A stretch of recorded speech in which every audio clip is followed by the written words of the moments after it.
Bonjour et bienvenue à tous. Alors aujourd'hui je suis très heureux de vous revoir pour ce nouveau numéro dont on parle, parce qu'aujourd'hui on va parler non, ça ne vient pas. Messi, du Messi. N'importe quoi. Non mais à la régie, je sais pas ce que vous avez fumé, mais à un moment donné il faut prendre des vacances. Hein. Non, quand je parle du Messi, je parle pas de Lionel Messi, je parle du Machiar. Donc aujourd'hui le problème qui se pose, c'est que le Machiar, chacun en fait sa propre idée. Certains le voient plutôt comme ça.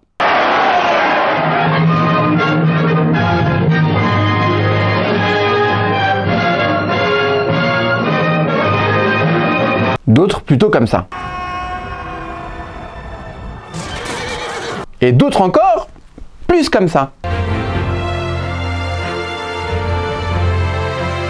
Moi pour ma part, je le verrais bien au volant d'une DeLorean. Oula, bon, excusez-moi, je m'égare un peu. Qu'est-ce qui est vraiment écrit sur le roi Machiar? C'est maintenant. Alors si je vous dis, Hachem a conçu le nom du Machiar bien avant d'avoir créé le monde. Qu'est-ce que vous me dites? Là, faut que je prenne 2 minutes quand même. Eh bien si, tout était donc déjà prévu. Ça, vous ne le saviez pas, n'est-ce pas? Bon, comment va arriver le Machiar? Selon les textes, de deux façons. Première possibilité, il arrivera comme ça.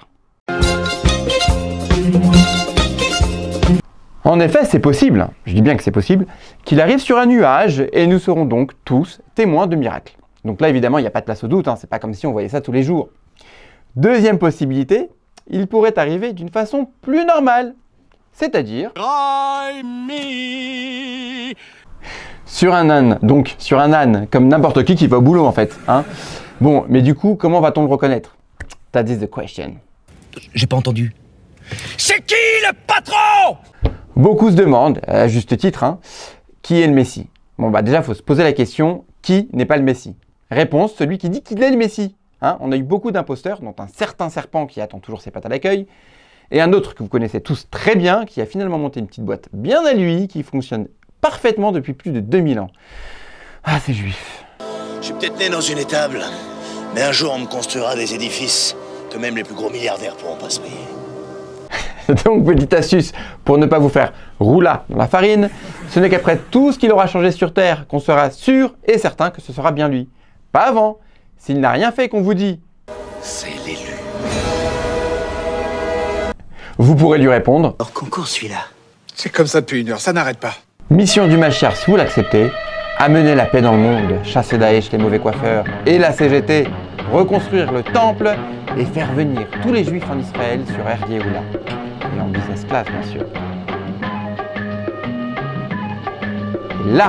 Et là seulement on pourra dire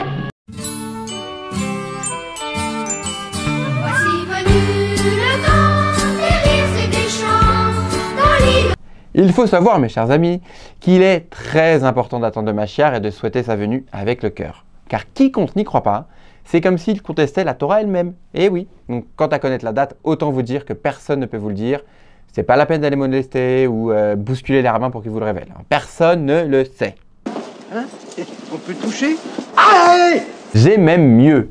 Calculer la date de la venue du Machiar, c'est très grave. Car quand personne n'arrive à l'heure dite, eh bien on finit par ne plus y croire. Dans le Talmud, c'est même écrit, trois choses viennent quand on n'y pense pas. Le Machiar, une trouvaille et les scorpions. Et sur la vie de Tata Rachel, j'ai pas inventé pour le scorpion.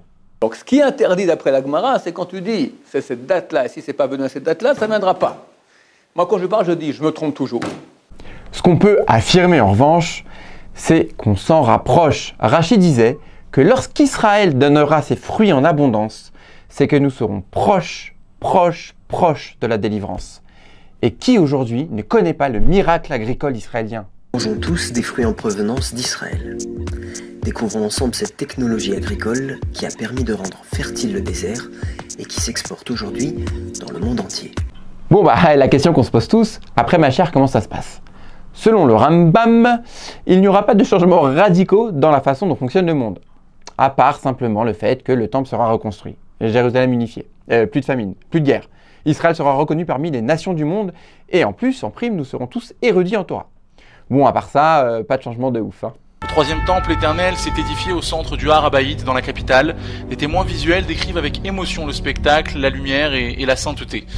Selon le Ramban cette fois, alors là, c'est encore plus la teuf. Le monde sera comme le gars d'Éden, le loup et le mouton seront copains comme cochons, on deviendra tous super intelligents comme lorsque nous avons été créés avant d'avoir mangé le fruit défendu, et pour servir au mieux Hachem, nous ne parlerons plus qu'une seule et même langue. Adieu donc les cours chez Wall Street Institute.